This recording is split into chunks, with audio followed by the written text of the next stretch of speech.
Bangladesh Sri Lanka one day সিরিজে নতুন অধ্যায়ের সূচনা। পঞ্চপাণ্ডববিহীন দল নিয়ে মাঠে নেমেছে টাইগাররা।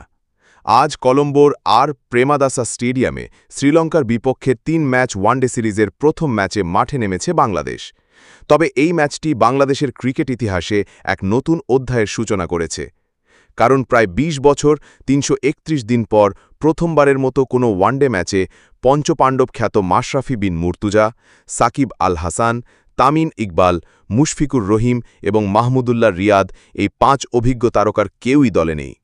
দীর্ঘদিন ধরে বাংলাদেশের ক্রিকেটের মেরুদণ্ড হিসেবে পরিচিত এই পঞ্চপাণ্ডবরা দেশের ক্রিকেটে অসংখ্য জয় এনে দিয়েছেন এবং অনেক স্মরণীয় মুহূর্তের সাক্ষী হয়েছেন।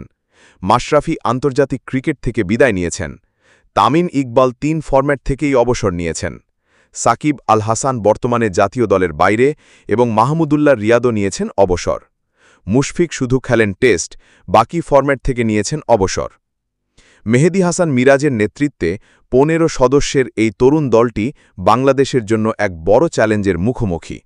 যদিও সদ্য সমাপ্ত টেস্ট সিরিজে শ্রীলঙ্কার কাছে ১-০ ব্যবধানে হেরেছে বাংলাদেশ, ওয়ানডে ফরম্যাটে নতুন উদ্যমে শুরু করার সুযোগ রয়েছে।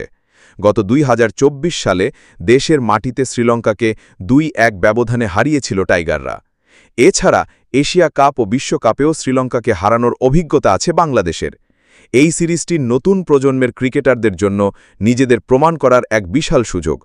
তরুণ খেলোয়াড়দের উপর অনেক প্রত্যাশা রয়েছে, যারা পঞ্চপাণ্ডবদের অনুপস্থিতিতে দলের দায়িত্ব কাঁধে তুলে নিয়েছেন।